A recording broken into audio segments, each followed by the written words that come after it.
بسم اللہ الرحمن الرحیم۔ آخر 9 سال کی حضرت عائشہ سے حضور صلی اللہ علیہ وسلم کا نکاح کیوں ہوا؟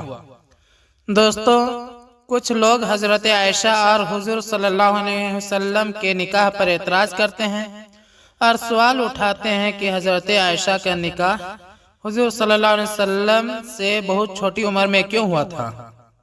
آپ اس ویڈیو کو پورا دیکھیں، انشاءاللہ آپ کو سارے سوالوں کا جواب ایک ہی ویڈیو میں مل جائے گا۔ دوستو، جب حضرت خدیجہ رضی اللہ تعالی عنہا کی وفات ہو گئی تب حضور صلی اللہ علیہ وسلم کی چھوٹی چھوٹی بچیاں بھی تھیں اور آپ کافی اکیلا محسوس کرنے لگے تھے، کیونکہ آپ حضرت خدیجہ رضی اللہ تعالی عنہا سے بہت محبت کیا کرتے تھے، اور آپ حضرت خدیجہ کے بعد آپ کے چچا جناب ابو طالب کا بھی وفات ہو گئی۔ ایک ساتھ دو عزیزوں کے اس دنیا سے جانے پر آپ کو بہت دکھ ہوا اور آپ نے اس سال کو غم کا سال کہا۔ ماں کے بنا آپ کی چھوٹی چھوٹی بچیوں کی پرورش بھی ٹھیک سے نہیں ہو پا رہی تھی اور آپ کا دھیان رکھنے کے لیے بھی کوئی نہیں تھا۔ حضرت خولہ بنت حکیم نے جب آپ کو اس قدر اکیلا محسوس کیا اور بچوں کی طرف دیکھا تو آپ ایک دن حضور صلی اللہ علیہ وسلم کے پاس آئی اور آپ سے عرض کیا، اے اللہ کے رسول، آپ کافی اکیلے رہتے ہیں اور آپ کی چھوٹی چھوٹی بچیاں بھی ہیں، ان کی پرورش ماں کے بنا ٹھیک سے نہیں ہو پا رہی ہے، آپ کو ایک شریک حیات پتنی کی ضرورت ہے، لہٰذا آپ نکاح کر لیں۔ حضور صلی اللہ علیہ وسلم نے حضرت خولہ بنت حکیم سے کہا، کوئی رشتہ ہے کیا تمہاری نظر میں؟ حضرت خولہ نے آپ کو 2 رشتے بتائے، ایک رشتہ حضرت عائشہ رضی اللہ تعالی عنہا کا بتایا اور دوسرا حضرت سودا رضی اللہ تعالی عنہا کا بتایا تھا۔ بات آگے بڑھی اور پھر حضرت سودا رضی اللہ تعالی عنہا سے آپ کا نکاح ہوا۔ کچھ سمے بعد اللہ کے رسول صلی اللہ علیہ وسلم نے حضرت ابو بکر صدیق رضی اللہ تعالی عنہ کے پاس ان کی بیٹی حضرت عائشہ کے لیے نکاح کا پیغام بھیجا۔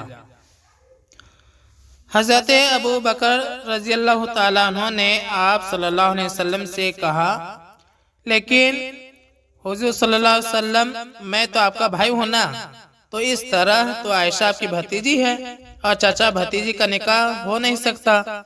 حضور صلی اللہ علیہ وسلم نے حضرت ابو بکر صدیق کے پاس خط بھیجا، ابو بکر، بے شک تم میرے بھائی ہو لیکن سگے نہیں، ہم آپس میں دینی بھائی ہیں، ہر مومن کا بھائی ہوتا ہے، اگر ہم سگے بھائی ہوتے تو یہ رشتہ نہیں ہو سکتا تھا۔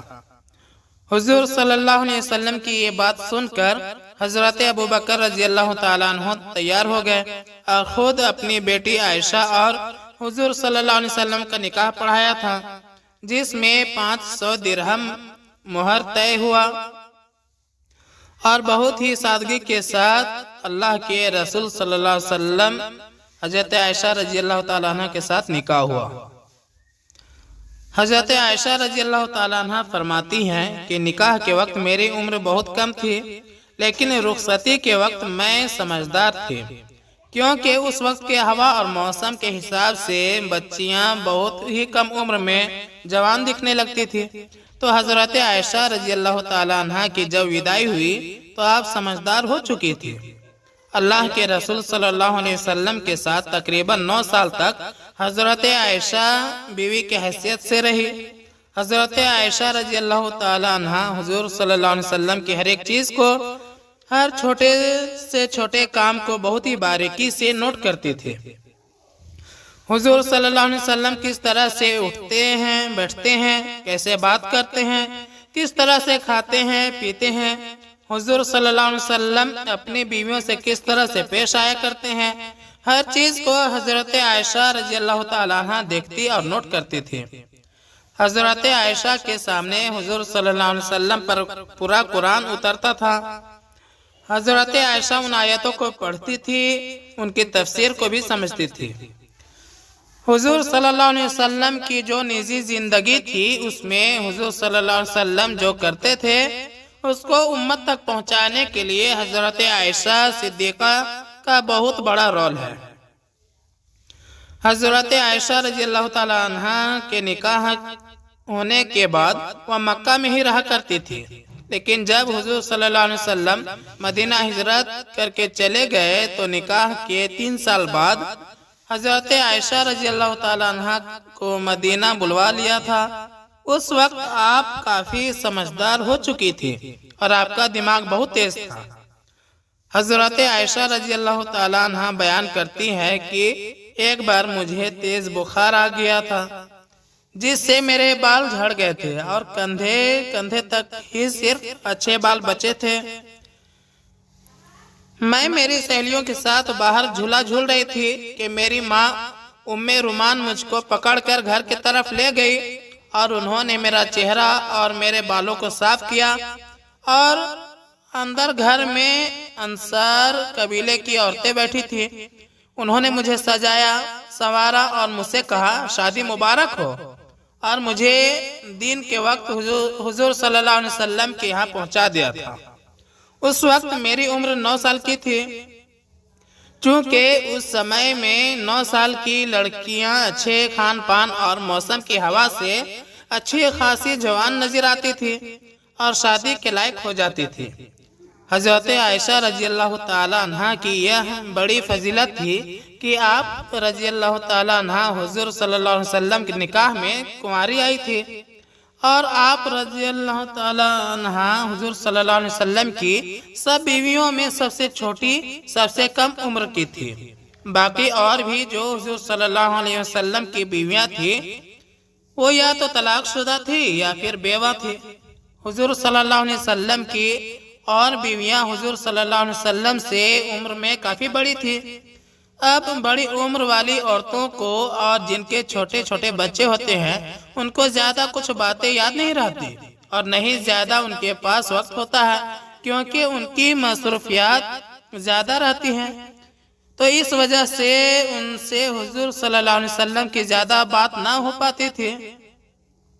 اس میں ایک بہت بڑی حکمت یہ بھی تھی کہ حضور صلی اللہ علیہ وسلم حضرت عائشہ سے پہلے جتنے بھی نکاح کیے تھے وہ یا تو طلاق شدہ تھی یا بیوہ تھی، تو ان کے ساتھ حضور صلی اللہ علیہ وسلم کیسے پیش آیا کرتے تھے یہ تو سب جان چکے تھے، لیکن کنواری لڑکی سے نکاح کے بعد اس کے ساتھ کیسے معاملات کیے جاتے ہیں وہ کیسے پتہ چلتا؟